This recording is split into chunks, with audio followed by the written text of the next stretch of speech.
Welcome into the Verde and Verde Sports Show. I'm your host, Jacob Verde. Hope everybody's having a good morning. Hit that thumbs up button. Drop your comments in the chat below. We'll get to them throughout the stream. We got a quick breakdown for you. We're going to talk some spring ball, a couple of things I like, a couple of things I don't like, the evolution of the spring game, how many universities are going to be following suit with LSU and just canceling the spring game, moving on to the future of college football, player development, making sure that you don't have to play all those conference games with some banged up guys. You want to be able to, preserve their health, preserve their ability. As per usual, we're live Monday, Wednesday, Friday, 9 a.m., YouTube and Facebook. Let me go ahead and share that here to our guys on Facebook. So, March Madness around the corner. LSU baseball picking up steam. We got a couple of storylines here that we're going to touch. Let's start with the evolution of the spring game, like we were talking about. Brian Kelly said he was going to cancel LSU spring game. Now, they're going to have a practice. They're still going to get in front of fans. They're going to do their autograph signings and show face. But all in all, it's just a new era of college football in every facet of the imagination. There's a lot of reasons that you could kind of use to explain this decision. Some are going to say, we don't want to have people get hurt. Some are going to say player development needs to be focused on. Some people are going to talk about the length of schedule. There is even a coach who's going to go as far as to say, I don't want my players to transfer because of the spring game. That was Matt Rule from Nebraska. Dig a little digging on that situation. And I found that to be interesting because I never really gave it that perspective. I mean, you have a second portal window after the spring game, which wouldn't make sense if someone was disgruntled with their role or how they were used in that game, that they could just up and leave. But by the same token, there's also the fact that a player could be 100% content in their situation, but they get tampered with because now in the transfer portal, there's not a lot of regulations. There's not a lot of restrictions. Naturally, you do have dead periods and you do have times where you're able to talk and not able to talk. However, those rules are really followed few and far between. And Matt Rule was kind of poking at that, saying, I'm not going to put my team in a situation where we put our best players out there. Someone can just sit back, turn the film on, watch, see he's a good guy, wind up trying to pull him out of our team, pull him out of our squad, uproot him from the system, so to speak. This is the world of college football that you're living in. I mean, there are going to be some interesting effects that you really wouldn't have considered in terms of transfer portal, in terms of LSU recruiting, or just recruiting in general, rather, not even specific to an institution. But there's going to be a lot of fallouts to watching this whole situation evolve, right? The more college players get paid, the more type of, power they have, so to speak, and the more, ability they have to be able to express their freedom and move from one school to another. And that doesn't even have to be because of a major situation. It could be something as simple as a phone call made from an institution larger than Nebraska with a bigger NIL checkbook, making a big move, quite frankly. So, I mean, at first glance, when I hear that tampering with the portal, I'm like, what? I didn't think that would be a viable reason. It makes sense once you do the sniff test and kind of poke around and try to figure out exactly what he meant by that. It seems to be pretty obvious. I mean, it seems to be like a situation very similar to, when teams have a coach leave and there's not really a bright future. And everybody's like, all right, well, let's just go ahead and take all the diamonds over here, all the good pieces over here. It could be similar in a situation where a team like Nebraska might not have a lot of hope for the postseason, might not have a big future, might have a couple of issues that they have to figure out in other areas. They can use that, parlay that into some of those better athletes that they can see in that spring game. All in all, he don't want to give them film. He don't want to hurt his guys. He wants the game to protect his guys, to develop his guys, not to wind up giving them a competitive disadvantage, because that's another asset to this entire thing, is that a spring game gives your opponents a bunch of insight, not only just the insight, but it gives your players a chance to even get hurt. I mean, there's a lot of different layers you can go down. Obviously, you have practice coverage and practice highlights, and people are getting in the building. I think it's a completely different feel than a regulated game, or maybe not regulated, but a game with officials, a game with legitimate time periods and clock stoppages, and everything's going by the rule book. That's a more high speed simulated environment where I feel like you get a lot more observation from it. You can pull a lot more from it. You learn more from a spring game, in my opinion, than you do from a spring practice. So if you are worried about potential competitive advantages, I can see why eliminating that entirely is going to be the move. And LSU's not the only school doing it. Nebraska's not the only school doing it. There's other big schools too. The Texas Longhorns, as Steve Sarkisian said, nope. Lincoln Riley and USC, nope. Ohio State also, nope. National champions don't want to go out there and parade that trophy around in a spring game, and I don't blame them because at this point, I mean, everybody kind of has their own spin on it. You could really look at it through two different lenses. You can look at it through the lens of a team is already developed and they don't need to put their young guys out there. And that's kind of the boat that LSU and Brian Kelly were taking, that we know what we got and we don't need to put them in that competitive simulated environment because we're doing a good enough job developing them in practice. Now, you do have another group of thought with someone like a USC where they're saying they need to focus more on development and they don't want to put them in a team situation just yet. They want to kind of, break down the piece, whole part, hold it, quite frankly. Very interesting situation because I would have never even considered all these risks, all of these different factors here with the spring game. You're kind of just taking it for granted as a fan, thinking it don't matter too much, thinking that is just another one of those moments to watch your favorite team play and see how they've progressed through the offseason. But all in all, I mean, NFL will do it. And college football is becoming more professional day by day by day. They're paying the players out the ears. Pretty much a free agency situation in the offseason with the transfer portal, with all these different additions. I mean, you're getting pretty professional, so you might as well follow suit in this OTA and training camp regard. I mean, you're pretty close to it. This is probably the next step. And I mean, there's going to be more steps taken. But all in all, I mean, you want to talk about transfer portal impact from NIL and just the fallout that's going to come from this. These are the type of things that change that you really don't notice. Things like a spring game where you don't want everybody to have another chance to look at your team and pull somebody out or have someone get pissed off and wind up moving. You ain't worried about that a couple years ago. You didn't have an opportunity to pull somebody from a spring game. You didn't have an opportunity to scout some film and go get a diamond in the rough from another university that can't hold their own in the revenue share department. That wasn't a worry. Now it's becoming a worry, and now you're going to see some moves like this. This might not even be the last move that changes college football from that traditional standpoint that we've been used to. There could be some more on the way. Obviously, jersey patches, obviously, logo placements on fields. I mean, there's going to be some moves made and some kind of shockwaves felt. Might not be huge, might be ripples at first, but things are going to change. Let's talk about LSU spring practice. I mean, we were going to keep the theme around changes because there's been some changes, some good, some bad, not a lot of bad. I feel more optimistic than I do pessimistic here for the situation. So first off, the throwing motions, the throwing woes, the throwing miscues sometimes. Some people are in panic mode. I mean, some people in the comment section on these videos are in panic mode. Some people are wondering about Garrett Nussmeier. Some people are wondering about the future of LSU's quarterback room. We'll talk about Garrett Nussmeier specifically.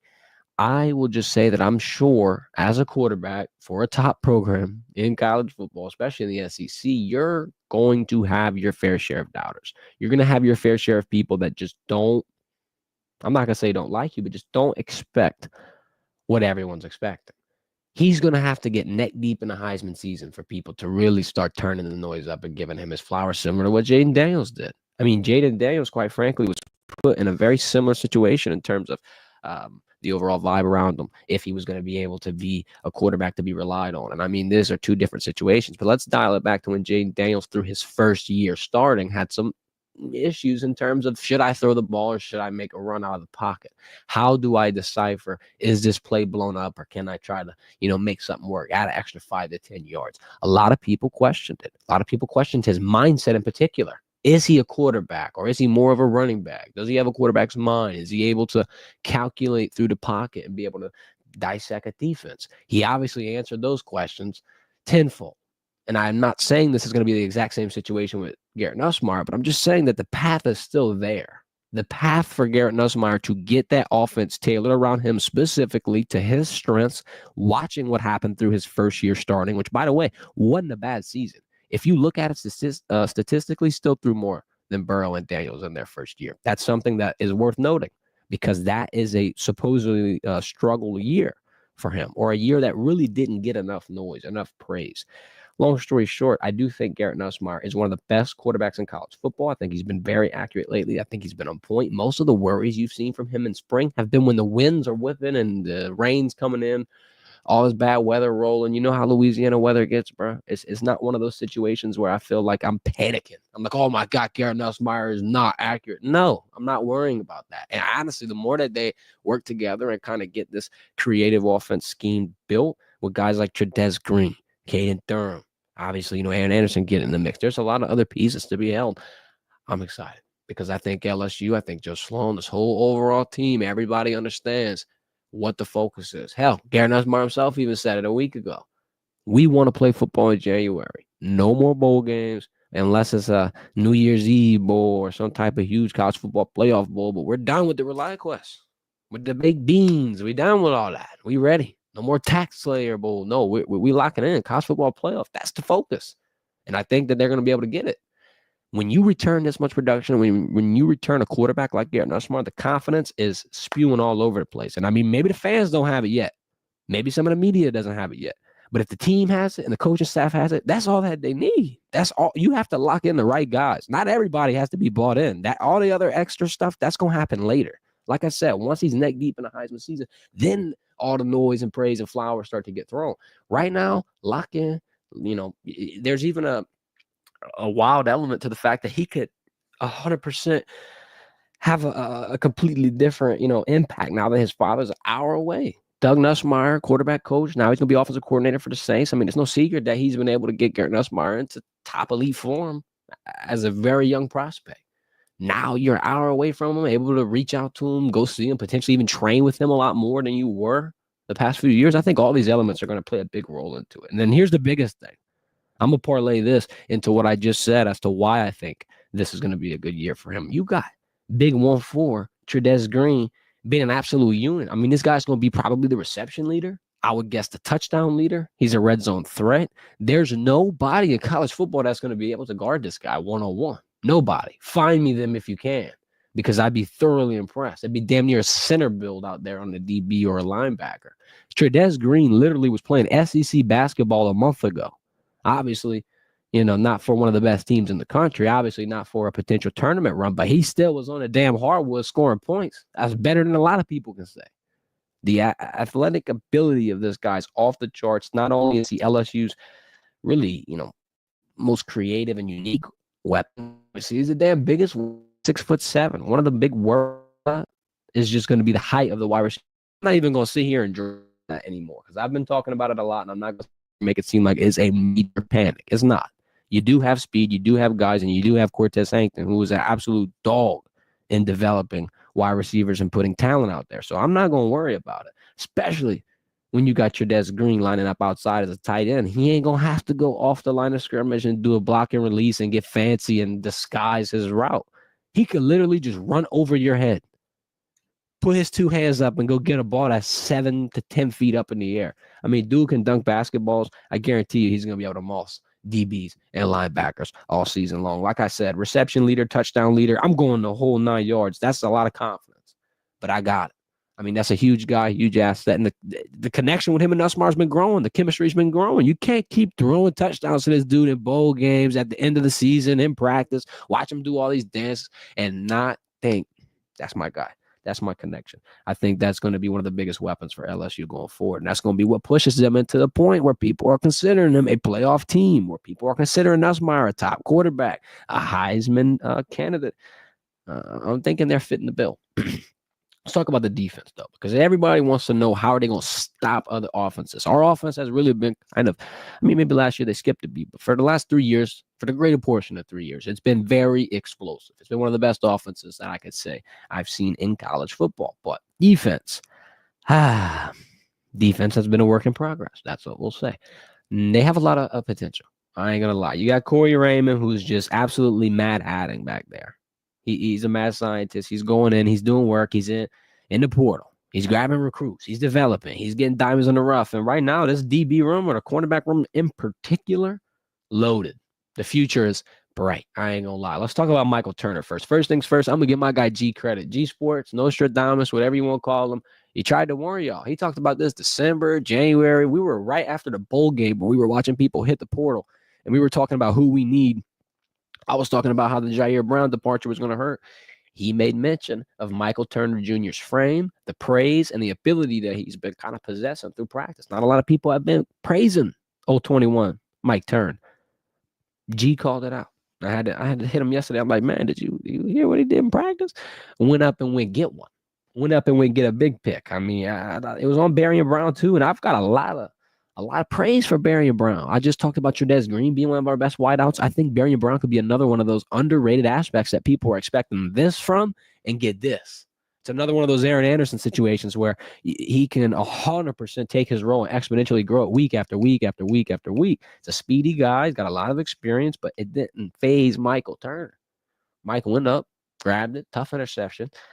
I think that it's not going to be something that pushes him into maybe a starting cornerback role, but the depth and the amount of pieces that you're going to have in this room going forward, chef's kiss. I mean, Corey Raymond's been doing work, and he's only been here 2 years. Can you imagine if he stays another 2-3 years if we're lucky enough? DBU's back in Baton Rouge, and everybody's been waiting for it. Everybody's been wanting it. It could happen right here. The starting cornerback duo as of now through practices, Ashton Stamps, Mansour Delane. I do think Jakeem Jackson will be an option. He's been doing pretty good in practice, has his ups, has his downs, but that's a new scheme. He also got a lot of confidence and comfort with Corey Raymond, obviously, the Florida connection. A lot more tools too, though. I mean, you can't forget DJ Pickett. You can't forget him at all. He slided in at nickel at times, or PJ Woodland slided in at nickel a lot yesterday as well. Austin Osbury even slided in one of their safeties, slided in at star. And you're not going to get to see the full defense in its display because you don't have Harold Perkins.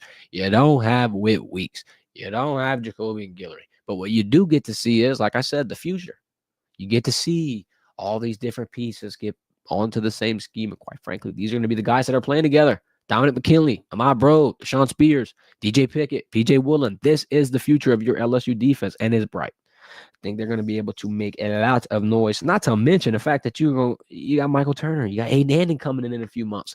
You still got pieces all over the place. So if Mansour and Ashton leave, you got Michael, PJ, DJ, and Aiden to be able to lean on in that cornerback room. Now all you got to do is just keep recruiting that talent and develop it. Keep recruiting the talent, because right now you got all the Jimmy and Joes. Everybody wants to talk about the names and the talent. Do you got enough of it? I think you do. Now you just got to put them together in the right pieces and learn how to make them be complementary off of each other. And boom, LSU's in the playoffs. Simple as that. That's how I'm thinking. That's how I'm feeling. Hit that like button throughout the stream. If you got any comments, any questions, any concerns, put them in the chat. We will pop you up on the stream, give you some screen time, answer it, pick your brain, whatnot. Join the discussion. Hit that subscribe button too, because we got more LSU football coverage coming. Saturday will be our next highlight video. Let's talk March Madness. Saturday, I believe, is March Madness as well for LSU men's basketball. But good Lord, 9 o'clock in the damn night, 9:15 tip-off. I mean, if you heading out there, bro, you have to slam caffeine, probably even take a nap in the middle of the day. That's an insane time to start this game. I'm not gonna lie. Flau'jae Johnson, though, how is she doing? How will she be? Kind of playing in terms of the 3-week absence. It's been 21 days kind of since we've seen Flau'jae. Obviously, she's been in the boot, and Malky's saying that she's 100%. She's saying Anissa Moore is 100%, but I wouldn't expect anything else to be said. So it doesn't really make me comfortable in a sense where, they're 100%, or, they're playing, it'll be fun. I'd expect them to play in the first round. I mean, it's been a week for Anissa, and I know that one was kind of a bang-up one. She said she wanted to get back in the game. They didn't let her get it back in the game. So that won't make sense. And then Flau'jae rests the whole SEC tournament in the boot, trying to really, really, really taper back her role. It'll be interesting, because if they're both 100%, I mean, look, for the first round, you don't need to be 100%. For the first round, quite frankly, your smartest move is to maybe put out that first rotation real quick, get them all, organized, get Flau'jae back into the groove for a little bit. Once you get up 5-10 points, run that second group in. Quite frankly, if they can get you another run till halftime, you probably start the second half of that second group again. Hot take. See if they can put it away. If they can put it away, you might be able to limit Flau'jae and Anissa. You might be able to eliminate both of them, having to play a lot more minutes than really they need to. I'm not going to say SDSU is a bad school. I'm just going to say that you guys strategically play this one here. Because if your players are not 100%, they're still recharging their batteries. I mean, you're not going to take your phone off the charger at 20% and go to school. You're probably going to bring a charger. You're probably going to use it for a little bit, and the minute you get over there, put it on the side. Make sure it gets back to 100% by the time the bell rings. I think this is a similar situation. I think that you're going to want to take care of these players. You want to monitor them. And there's a potential where these injuries flare up during the rest of this tournament. There's a potential where LSU women's basketball runs into a problem because they have to find other pieces around Flau'jae and Anissa to step up. Michaela Williams, Kaylin Gilbert. It's possible. I mean, tournament runs, they happen, but There's a lot of elite teams right now in women's basketball. You got UConn, USC, South Carolina, Texas, Duke even. And then the Spokane region tournament section, you can play some tough teams. You got Florida State potentially next if you win against SDSU. You could either play Michigan State or NC State after that. And then if you win that game, it's UCLA or maybe even Ole Miss or Baylor, depending on how that side of the bracket shapes up. Either way, to put it bluntly, it's going to be tough. There's a lot of teams that are going to be kind of licking their chops whenever LSU comes to them. Not even because of the matchup, just because of the overall brand, just because of the overall hype. Now you're in a situation where the target's on your back and everybody wants to take you out. And I will even go as far as to say that second round game, Florida State and LSU potentially, what I'm expecting it to be. Obviously, some upsets can happen, and I'm not going to rule them out, but that's just what I'm expecting. If it does work out, I do think it could be a really close game. I looked at the statistics. Seminoles averaging 87 points per game. LSU averaging 84. Seminoles from 3, 34%. LSU beyond the arc, 33%. And the rebounds per game, LSU winning at 46 rebounds per game, and the Seminoles at 40. So here's the clear-cut path. Don't want to just come out here and say you got to rebound and prevent them from shooting. Too easy. The rebounding battle, though, is going to be key. Here's where it's going to get tricky. You got two players I think you can really lean on the most in terms of rebounding, and you've really had one that you've had to lean on the most. Anissa Morrow has been the focus and main rebounder for LSU women's basketball. But right now, with her being banged up, I wouldn't want her crashing in the box, running to the glass, trying to clean it off every single possession. I'm going to look to Jersey Wolfenberger. I'm going to look to Samaya Smith. I'm going to look to my big forwards who I think have the length and the ability to be able to go out and grab me 5 to 6 rebounds. You don't need Anissa Morrow's 15 rebound stature or all these huge double totals. It'd be nice. It'd be great, and I'd love it. And they've had opportunities where they both were getting them in the past. But this is the focus, I think, for this first game, maybe even the second game too. Try to get some additional depth pieces to help facilitate some of those roles, the rebounding, the defense, this, that. If they're not going to score in bunches and it's just going to be Anissa and Flage, make sure that they don't have to do that much on that back end. So that offensive side, they can put out that energy and not have to wear themselves thin to where there's a potential injury. Because the injuries aren't coming, or sometimes they come because of just bad placement or this or that or just lucky chance. But a lot of the times it comes from fatigue because you're not in a situation where you're in your present mind. You're absent-minded. You're kind of just running all over the place, sloppy form. You're not getting your footing down the right way because of the exhaustion and just because you don't got the endurance. I mean, most of those injuries come from moments like that. So I don't want to push those players thin to where they get burned out and, they potentially can't be used. You do have to try to break off pieces of this pie, I think. I'm not going to lie. And also, I just want to it could get grimy just because you make it out of this Baton Rouge section. They do have some teams in that Spokane regional. Like I said, you either play Michigan State or North Carolina State more than likely. Then you got UCLA, Ole Miss, or Baylor waiting on you. You got a tough game every single time, from Florida State to the next one, the next. Second, 32, 16, Elite 8. You're going to have a nice path cut out for you. Look, if you can cut a net and hoist a ring, it's probably be your toughest path yet. We got H-Town Creole in the chat saying, what's up? Good morning, man. Hope you're doing well. Hoping that BK can retain most of the roster. And then he's talking about the women's basketball team not being as deep. Player off the bench, defensive play, let him to chip. Yeah, Jasmine Carlson banged like 4 or 5 threes in the first half, bro. Just kept yakking them. Every time I saw her put it up, I was like, oh, three ball, done. Could already celebrate like Steph Curry, turn around and hit the damn shimmy. But I agree. I think that the women's basketball team doesn't have as much scoring depth. And I think that's why I'm going to probably, I'm going to expect Flage and Anissa and Michaela to go out there and ball. With that being said, that's kind of why I was preaching. Take some of the other roles off them. I mean, they great rebounders, they great distributors, great defenders. But if they have to be the main offensive catalyst, let's try to ease up their load on the other side. And then from the roster retention standpoint, oh, yeah, if Brian Kelly can keep these guys and continue to develop them, it's going to be beautiful. However, that's one of the hardest things to do in college football or college right now in general, because the depth that used to be in the SEC, you were in a program that developed players to really go play professional sports and, quite frankly, be at the best of their capabilities. Now you're in a situation where almost every college is scheduling games, interconference leagues, like playing tough teams, playing primetime matchups. I mean, you even got Colorado going out, and in the first damn year with Coach Prime, they played the TCU Horned Frogs, who just went to the national championship. Long story short, you got programs who are playing top teams all the time. You got money getting involved now. Players are hopping all over the place because the SEC used to give you a spotlight and give you an opportunity to have your name called because these programs normally put out NFL talents. And then now, you can have a damn Ashton Jeanty build his brand and have a big enough season where Boise State's going to launch him a platform into the top 10. In college sports, it's a lot different now. You don't have to sit and wait your turn. Nick Saban had a lot of pieces that he was able to just continuously churn out at Alabama because they sat and waited their turn. There is no more sitting and waiting.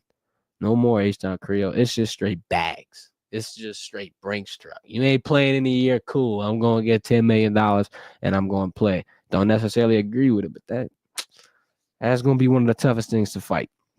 Let's talk baseball real quick before we get out of here. LSU baseball heat check. They just beat the brakes off of UNO yesterday. Another 7-run rule, 11-1, finished in the 7th inning. Jaden New got his first college win. Shout out, redshirt sophomore. 5 strikeouts in 4 innings pitched. Pretty decent day. Ethan Frey, bruh, somebody got to take the bat out of Ethan Frey's hand because he don't stop swinging and hitting just dingers. Shout out to him. 2 home runs, 3 home run blasts in the 5th, had a solo shot in the 7th. Jared Jones, another one of those absolutely scorching bats. 4-5, had his 8th home run of the year, 3 ribbies. Winning streaks at 16 games, 21-1 record. This, per our guy, Will Franquez, best start for LSU baseball since 1986. Oh, my God. We're talking about Michael Jordan.